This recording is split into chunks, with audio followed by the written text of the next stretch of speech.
This may be the end for Porsche. For months, insiders have whispered that Porsche was in trouble. But now that Oliver Blume's words are out, it is clear they are in for the long ride. He said, "Our business model, which has served us well for many decades, is no longer working in its current form." Their business model should be working, if not that they have gotten too comfortable and became ridiculously expensive with no actual upgrade. Critics say Porsche tried to play two games at once: Ferrari in price and brand prestige, and Mercedes in volume and accessibility.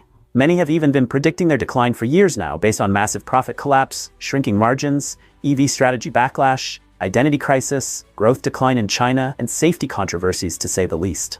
Massive profit collapse and shrinking margins. In Q2 2025, Porsche's operating profit plunged 91% from €1.7 billion to just €154 million.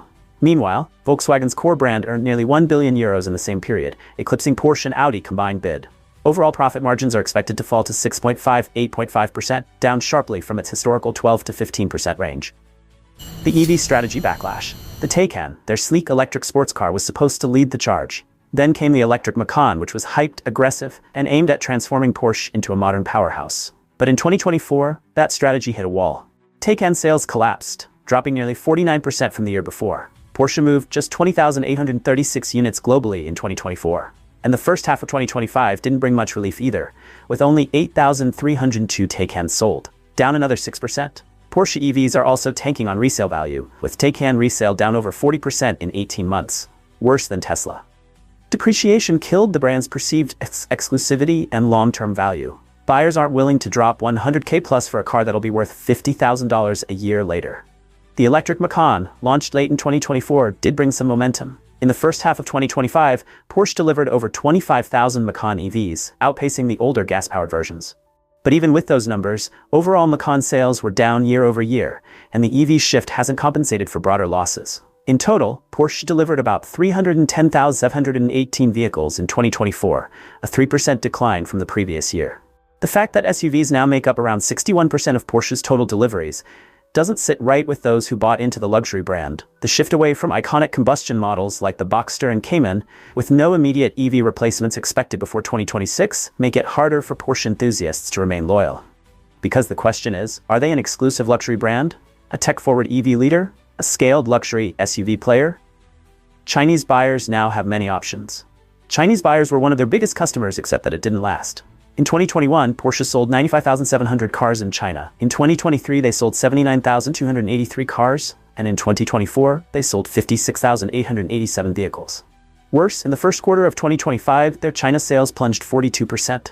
Chinese consumers are embracing local EV brands like BYD, Xiaomi, and NIO, which now offer high-tech features, strong performance, and pricing far better than Porsche could. Xiaomi's SU7 launched in 2024 and boasts a 10,000 vehicle pre-order run in 2 hours, more than Porsche sold in that Chinese quarter. The SU7 Ultra variant, 1,548 HP, starts at just 529,900 yuan, 72,600, while the cheapest Porsche 911 begins at 1.468 million yuan, 201,000.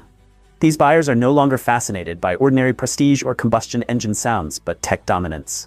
They want user-centric EV tech and AI integration with great prices. How far behind has Porsche fallen in grand scale? In Q1 2025, Porsche worldwide sales dropped 8% to 71,470 units. The declines are 34% in Germany, 42% in China, and other parts of Europe being around 10%. Porsche has lowered its 2025 revenue forecast by €2 billion, slashed investment in BEV battery capacity, and plans job cuts amid cooling demand for luxury EVs. Porsche replaced 2 key executive board members. Jochen Brechner now serves finance and IT, and Matthias Becker leads sales and marketing, replacing Lutz Meschke and Detlev von Platen amidst underperformance and strategic disagreements. Oliver Blume's plan is to save €4.5 billion in cost by 2030. So nearly 3,900 positions are set to be cut by 2029 to reduce cost base and enhance flexibility. To fit this cost, they have also abandoned plans for independent expansion of high-performance battery production via its subsidiary Cellforce GmbH, scaling back investment in internal battery tech. But will this move be effective? Maybe not. BYD led with 22.2% of global EV sales, 3.84 million units. Tesla followed in second with 10.3%, 1.78 million EVs sold. BMW captured about 3.1%, with 535,586 plug-in vehicles delivered, while Porsche is hovering around 0.2% in global sales in terms of EV. Mercedes EQ series and BMW i4, i7, iX3 are offering similar or better tech with better reliability scores and stronger software ecosystems. BMW delivered over 500,000 EVs and hybrids in 2024, compared to Porsche's 310,000 total deliveries. Only 50,000 were electric. Another thing to note is that Taycan EVs in the UK saw sales suspended due to fire risks. Porsche also recalled 1,000 cars, including 911s, over wheel defects, and urged owners to stop driving those vehicles immediately. Customers showed extreme dissatisfaction, service delays, and bad dealerships. They feel their pricing is out of control, because why should base 911 be listed at $130 when real MSRP is $55,000? Porsche even tried to run its own version of software, but infotainment lag, user interface issues, and OTA update failures became a top complaint. Why Porsche when there's Ferrari, scarcity and exclusivity for luxury shoppers? Or why Porsche when those who love tech can choose Chinese EV brands with high-tech appeal at lower price? Porsche during its reign. There was a time when Porsche didn't just sell cars, it sold an idea. Precision, speed, engineering brilliance, something not meant for showrooms. Rather, it stood for tracks. It was a sports car. From Le Mans to Nürburgring, Porsche dominated motorsports. Their victories weren't just trophies, they were evidence that Porsche's cars could perform at the highest level under the most brutal conditions. Porsche 911, Porsche 365, Porsche 959, Carrera GTO, 918 Spider were often collected by old money, collectors, dreamers, anyone who wants to reward himself that he has made it. How crazy? 1970 Porsche 917K sold for $14 million. This is the famous Le Mans race car driven by Steve McQueen in Le Mans, 1971. Porsche before the Cayenne and Macan. In the 1990s, Porsche was on the brink of collapse. Their lineup, 911, 944, and 968, wasn't bringing in enough profit.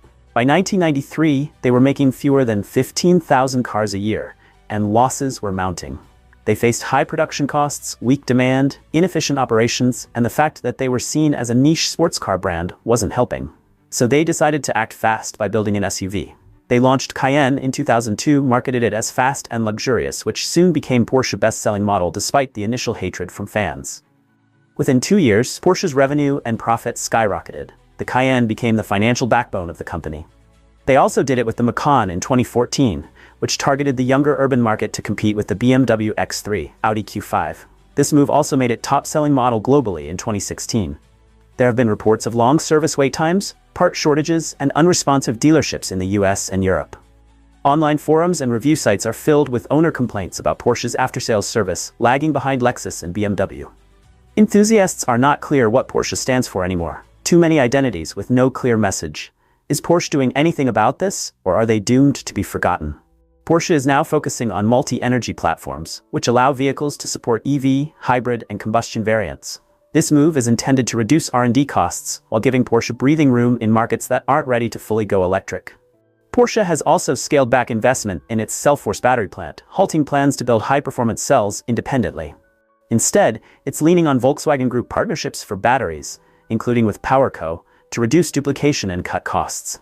Porsche will end production of all internal combustion 718 Boxster and 718 Cayman models in October 2025, with inventory likely lasting into early 2026 in markets like North America. What now?